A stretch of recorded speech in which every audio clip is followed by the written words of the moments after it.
108 atlet pencak silat mengikuti kejuaraan Wali Kota Cup 2022 yang digelar di Padepokan Ikatan Pencak Silat Indonesia atau IPSI Lampung di Pahoman, Bandar Lampung. Para peserta berasal dari 21 padepokan pencak silat di Bandar Lampung.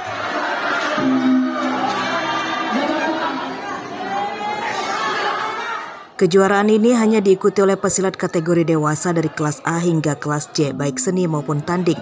Para atlet gembira bisa mengikuti lomba setelah ditiadakan 2 tahun akibat parahnya pandemi COVID-19. Gimana hasilnya? Alhamdulillah. Menang. Juara satu. Habis ini masih ada lagi nggak sih kita pertandingannya? gitu, Mbak? Kalau yang menang sini lanjut ke pro. Jadi ini mewakili Kota Bandar Seleksi Lampung. untuk seleksi untuk pro. pro. Jadi para pemenangnya di kelasnya masing-masing akan pro. Bagus sih buat Wali Kota Cup ini, buat yang baru-baru belum ikut tanding jadi bisa ikut tanding.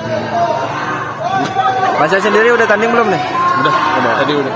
Gimana hasilnya? Alhamdulillah juara 2 ya. Belum bisa juara 1. Mas dari kelas apa ini? Dari kelas H. Kelas A umum ya?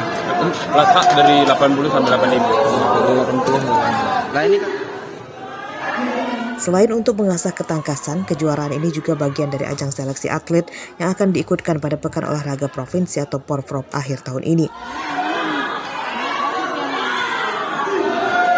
Persiapan dari kontingen Porprov untuk Islam Bandar Lampung. Oh, tentunya kita akan targetnya meraih sebanyak-banyaknya. Juara umum. Dulu kita udah juara umum, ini yang kita pertahankan. Seluruh peserta yang mengikuti kejuaraan Wali Kota Cup 2022 di bawah naungan KONI Bandar Lampung. Kejuaraan mempertandingkan 8 cabang olahraga, yakni pencak silat, taekwondo, karate, tinju, atletik, sepak takraw, bola voli, dan sepak bola. Jeffrey Arifin melaporkan dari Bandar Lampung.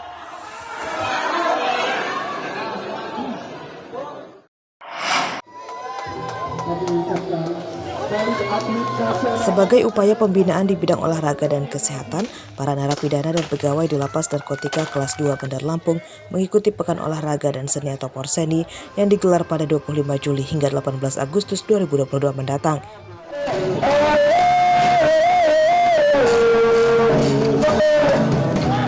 Pada kegiatan yang baru pertama kali digelar pihak lapas itu, diadakan sejumlah pertandingan olahraga dan seni seperti futsal, bulu tangkis, tenis meja, catur, voli, panjat pinang. Para napi maupun pegawai yang dibagi dalam beberapa tim itu turut serta dan antusias mengikuti seluruh rangkaian perlombaan. Ada beberapa cabang yang kita pertandingkan, ya. Ada 11 cabang olahraga. Salah satunya futsal yang sangat diminati oleh warga binaan. Itu nanti digabung atau di masing-masing tim gitu, Pak? Ini kita gabung dengan petugas. Makanya saya sampaikan dengan petugas, pada saat bertanding profesional, jangan Anda anggap Anda sebagai petugas ketika menghadapi. Porseni yang diadakan untuk memperingati Hari Dharmadika Karya ke-70 dan memperebutkan piala bergilir kepala lapas itu juga sebagai sarana silaturahmi antar pegawai dan para napi di lapas. Arsadi Saputra melaporkan dari Bandar Lampung.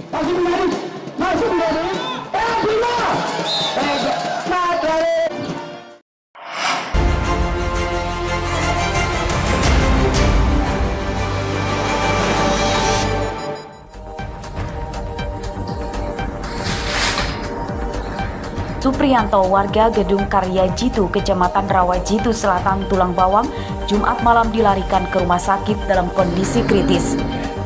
Bos tambak udang ini terluka akibat menderita 3 luka akibat ditembak senjata api dan sabetan senjata tajam. Pelakunya berjumlah 3 orang yang merupakan anak buahnya. Menurut keluarganya, Supriyanto dikeroyok saat akan mengambil alih tambaknya di kawasan PT Wahyuni Mandira, Oku, Sumatera Selatan. Padahal tambak itu milik Supriyanto yang digarap pelaku dan sudah 4 kali panen tidak menguntungkan. Supriyanto harus menjalani operasi karena 1 peluru masih bersarang di tubuhnya. Penembakan terhadap korban telah dilaporkan ke polisi Rawajitu Tulang Bawang. Hingga Kamis siang, para pelaku belum ditangkap. Mustaki melaporkan dari Tulang Bawang.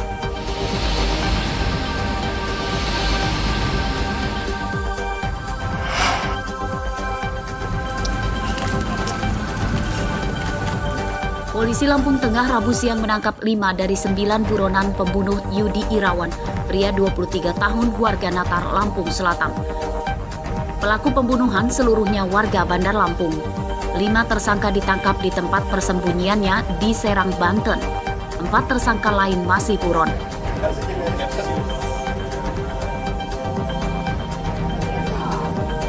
Otak pembunuhan terhadap Yudi Irawan adalah Tri Yulianto, yang juga teman korban. Ia merencanakan pembunuhan itu dengan pura-pura menuduh korban mencuri SIM card ponselnya. Tersangka Tri Yulianto ketakutan rahasianya saat menggoda istri korban melalui pesan percakapan di ponsel terungkap. Tersangka Tri Yulianto kemudian mengajak 8 temannya untuk membunuh korban. Yudi Irawan meninggal setelah dikeroyok dan mayatnya dibuang ke irigasi di Desa Bumi Aji, Kecamatan Anak Tuhan, Lampung Tengah. Mobil untuk mengangkut jenazah korban turut disita. Pembunuhan terungkap setelah ditemukannya jenazah korban mengapung di irigasi Desa Bumi Aji, Kecamatan Anak Tuhan, Lampung Tengah pada Minggu malam 17 Juli pekan lalu. Polisi mengungkap identitas korban yang dilanjutkan dengan penyelidikan dan mengejar para pelakunya. Atas perbuatannya, para tersangka terancam hukuman seumur hidup.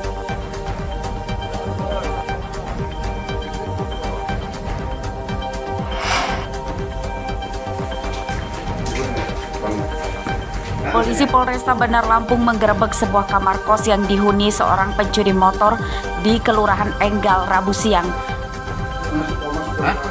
Kaleb berusia 26 tahun warga Jakarta ditangkap tanpa perlawanan.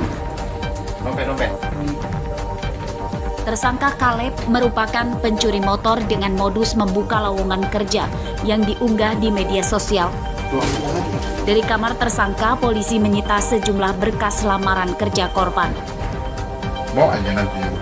Tersangka awalnya menipu korban diterima bekerja di perusahaan tempatnya melamar. Korban kemudian diajak ke toko pakaian untuk membeli seragam kerja. Saat itulah tersangka meminjam motor korban dan dibawa kabur. Korban kejahatan tersangka lebih dari 5 orang.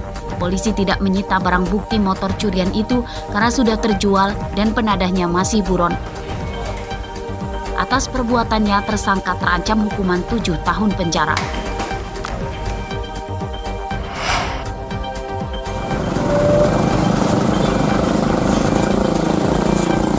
Memiliki tempat usaha dekat kantor polisi rupanya tidak juga menjamin aman dari kejahatan, seperti yang terjadi di Bandar Jaya, Lampung Tengah pada Rabu pagi.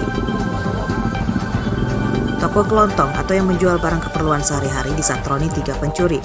Mereka tak takut mencuri di toko ini, padahal di seberang jalan adalah kantor polisi sektor Terbanggi Besar. Rekaman CCTV toko memperlihatkan pelaku datang mengendarai mobil minibus bernomor polisi BG1701ZU. Sebelum masuk toko, pelaku yang mengetahui ada CCTV kemudian mematikan lampu teras agar gelap dan mereka tidak terlihat. Pelaku kemudian merusak gembok pintu toko dan mencuri puluhan pak rokok dan sembako. Kerugian korban ditaksir 200 juta rupiah.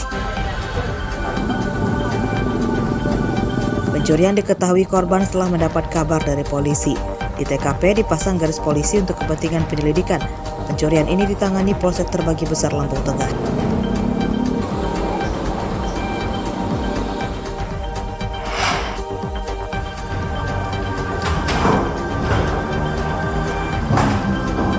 Inilah video penggerebekan kantor pusat pengendali bisnis judi daring di salah satu ruko di Tangerang, Banten oleh polisi Polda Lampung hari Minggu lalu.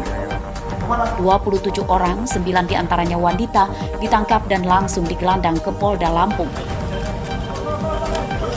2 di antara mereka adalah selebgram yang bertugas mempromosikan bisnis haram itu di Lampung bernama Abdi dan Ian. Keduanya mendapat upah hingga ratusan juta rupiah per bulan. Menurut polisi, para tersangka mempromosikan judi daring mereka di sejumlah situs melalui media sosial dan mereka memiliki tugas masing-masing secara terorganisir. Judi yang dikelolanya hampir mencakup seluruh jenis perjudian, mulai dari tebak nomor, judi kartu, hingga judi bola. Omset judi mereka mencapai ratusan juta rupiah per hari. Polisi menyita barang bukti, puluhan ponsel, kalkulator, komputer beserta servernya. Penyidikan kasus ini masih dikembangkan untuk mencari jaringan judi lainnya. Polisi menjerat para tersangka dengan pasal ganda tentang perjudian dan Undang-Undang Transaksi Elektronik atau ITE. Ancaman hukumannya 10 tahun penjara.